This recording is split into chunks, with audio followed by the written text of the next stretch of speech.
ದರ್ಶನ್ ಕೊಲೆ ಪ್ರಕರಣದಲ್ಲಿ ಹೊಸ ಪಾತ್ರದ ಎಂಟ್ರಿ ಆಗ್ತಾ ಇದೆ. ರೇಣುಕಾಸ್ವಾಮಿ ಕೊಲೆ ಕೇಸ್ಗೆ ಸಂಬಂಧಪಟ್ಟಂತೆ ಹೊಸ ಪಾತ್ರದ ಎಂಟ್ರಿ ಇದು. ಸ್ನೇಹಿತ ಮೋಹನ್ ರಾಜ್ನಿಂದ 40 ಲಕ್ಷ ಪಡೆದಿದ್ದ ದರ್ಶನ್ ಅನ್ನೋದಕ್ಕೆ ಸಂಬಂಧಪಟ್ಟಂತೆ ಮಾಹಿತಿ ಲಭ್ಯವಾಗ್ತಾ ಇದೆ. ಮುಂದೆ ಸಾಕ್ಷಿ ನಾಶ ಮಾಡೋದಕ್ಕಾಗಿ ಹಣ ಪಡೆದಿದ್ದ ಏಟು ಆರೋಪಿ ದರ್ಶನ್ ನಿವಾಸದಲ್ಲಿ ಪೊಲೀಸರು ಹಣ ಸೀಸ್ ಮಾಡಿದ್ದಾರೆ. ಈ 30 ಲಕ್ಷ ಹಣ ಎಲ್ಲಿಂದ ಬಂತು ಅನ್ನೋದ್ರ ಬಗ್ಗೆ ಪ್ರಶ್ನೆ ಮಾಡಿದ್ದಾರೆ. ಇದು ಆ ಮೋಹನ್ಗೆ ಸೇರಿದ್ದು ಅನ್ನೋ ಮಾಹಿತಿ ಸದ್ಯಕ್ಕೆ ಲಭ್ಯವಾಗ್ತಾ ಇದೆ. ಈ ಬಗ್ಗೆ ರಿಮಾಂಡ್ ಅರ್ಜಿಯಲ್ಲಿ ಪೊಲೀಸರಿಂದ ಉಲ್ಲೇಖ ಕೂಡ ಆಗಿದೆ. ಮೋಹನ್ ರಾಜ್ಗೆ ನೋಟಿಸ್ ನೀಡೋದಕ್ಕೆ ಪೊಲೀಸರು ಸಿದ್ಧತೆಯನ್ನ ನಡೆಸ್ತಾ ಇದ್ದಾರೆ. ಹಣದ ಮೂಲದ ಬಗ್ಗೆ ದಾಖಲೆಯನ್ನ ಕೇಳಲಿದ್ದಾರೆ ಪೊಲೀಸರು. ಈ ಬಗ್ಗೆ ಮತ್ತಷ್ಟು ಅಪ್ಡೇಟ್ಸ್ ನಮ್ಮ ಪ್ರತಿನಿಧಿ ಪ್ರಜ್ವಲ್ ನೀಡ್ತಾರೆ. ಪ್ರಜ್ವಲ್, ದರ್ಶನ್ ಮನೆಯನ್ನ ತಲಾಶ್ ಮಾಡಿದಂತ ಸಂದರ್ಭದಲ್ಲಿ 30 ಲಕ್ಷ ಅಮೌಂಟ್ ಅಲ್ಲಿ ಲಭ್ಯವಾಗುತ್ತೆ. ಆ ಅಮೌಂಟ್ ಎಲ್ಲಿಂದ ಬಂತು, ಯಾರು ಕೊಟ್ಟು ಅನ್ನೋದ್ರ ಬಗ್ಗೆ ಪೊಲೀಸರು ತನಿಖೆ ನಡೆಸಿದಾಗ ಮೋಹನ್ ರಾಜ್ ಕೊಟ್ಟಿದ್ರು ಅನ್ನೋ ಮಾಹಿತಿ ಲಭ್ಯವಾಗಿದೆ. ಈಗ ಮೋಹನ್ ರಾಜ್ಗೂ ಕೂಡ ನೋಟಿಸ್ ನೀಡ್ತಾರಂತೆ. ಮುಂದೇನು ಹಾಗಾದ್ರೆ?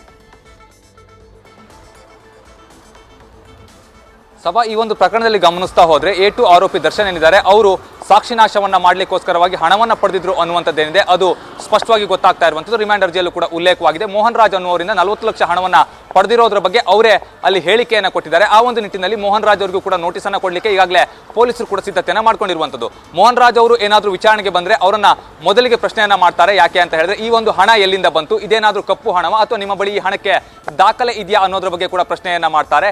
ಎಲ್ಲಿಂದ ಡ್ರಾ ಮಾಡಿದ್ರಿ ಅಂತ ಹೇಳಿದ್ರ ಬಗ್ಗೆನೂ ಕೂಡ ಅವರು ಪ್ರಶ್ನೆಯನ್ನ ಮಾಡ್ತಾರೆ. ಈ ಸಂದರ್ಭದಲ್ಲಿ ನಾನು ಬ್ಯಾಂಕಿಂದ ಡ್ರಾ ಮಾಡಿದೆ ಅಂತ ಹೇಳಿದ್ರೆ ಅದಕ್ಕೆ ದಾಖಲೆಯನ್ನ ಕೊಡಬೇಕಾಗುತ್ತೆ. ಅಥವಾ ಯಾವುದೋ ಜಮೀನನ್ನ ಮಾರಿರುವಂತಹ ಹಣ, ಜಾಗವನ್ನು ಮಾರಿರುವಂತಹ ಹಣ ಅಥವಾ ಬೇರೆ ಯಾವುದೋ ಒಂದು ಬಿಸ್ನೆಸ್ ಹಣ ಅಂತ ಅಂದ್ರೂ ಕೂಡ ಅದಕ್ಕೆ ಸಂಬಂಧಪಟ್ಟಂತೆ ಸೂಕ್ತ ದಾಖಲೆಗಳನ್ನ ಅವರು ಒದಗಿಸಬೇಕಾಗುತ್ತೆ. ಇಲ್ಲದೆ ಹೋದಂತ ಪಕ್ಷದಲ್ಲಿ ಅವರಿಗೂ ಕೂಡ ಸಂಕಷ್ಟ ಅನ್ನುವಂಥದ್ದು ಎದುರಾಗುತ್ತೆ. ಇದರಲ್ಲಿ ದರ್ಶನ್ ರವರು ಯಾವ ಉದ್ದೇಶಕ್ಕಾಗಿ ನಿಮ್ಮಿಂದ ಹಣವನ್ನ ಪಡೆದ್ರು ಅನ್ನೋದ್ರ ಬಗ್ಗೆ ಕೂಡ ಪ್ರಶ್ನೆಯನ್ನ ಮಾಡ್ತಾರೆ. ಒಂದೊಮ್ಮೆ ಅವರು ಆ ಸಂದರ್ಭದಲ್ಲಿ ರೇಣುಕಾಸ್ವಾಮಿ ಅವರ ಹೆಸರನ್ನೇನಾದ್ರೂ ಮೋಹನ್ ರಾಜ್ ಅವರು ಹೇಳಿದ್ರೆ ಕೂಡ ಅವರಿಗೂ ಸಂಕಷ್ಟ ಫಿಕ್ಸ್ ಅಂತಾನೆ ಹೇಳ್ಬೋದು. ಯಾಕೆ ಅಂತ ಹೇಳಿದ್ರೆ ಈ ಒಂದು ಸಂದರ್ಭದಲ್ಲಿ ಸಾಕ್ಷಿ ನಾಶವನ್ನ ಮಾಡ್ಲಿಕ್ಕೆ ಅವರು ಕೂಡ ಸಹಕರಿಸಿದ ರೀತಿಯಲ್ಲಿ ಆಗ್ತಾ ಹೋಗುತ್ತೆ. ಆ ಒಂದು ಹಿನ್ನೆಲೆಯಲ್ಲಿ ದರ್ಶನ್ ರವರು ಯಾವ ಒಂದು ಕಾರಣಕ್ಕಾಗಿ ನಿಮ್ಮಿಂದ ಹಣವನ್ನ ಪಡೆದ್ರು, ನೀವು ಹಣವನ್ನ ಕೊಡುವಂತಹ ಸಂದರ್ಭದಲ್ಲಿ ಅವರಿಂದ ಏನಾದ್ರೂ ಬೇರೆ ಯಾವ್ದಾದ್ರು ವಸ್ತುವನ್ನು ಪಡೆದುಕೊಂಡಿದ್ರ, ಇವೆಲ್ಲದರ ಬಗ್ಗೆ ಕೂಡ ಮಾಹಿತಿಯನ್ನು ಕಲೆ ಹಾಕ್ತಾರೆ.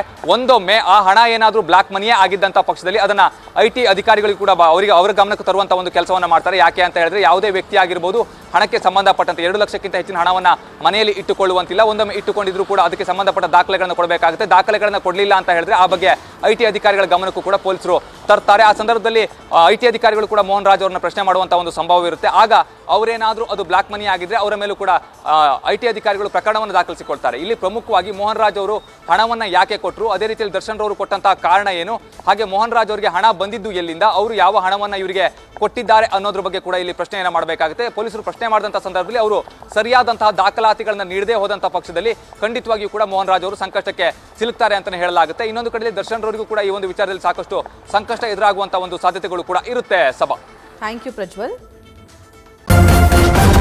ನ್ಯೂಸ್ ಫಸ್ಟ್ ನಿರ್ಭೀತಿಯಿಂದ ನಿಮ್ಮ ಪರವಾಗಿ.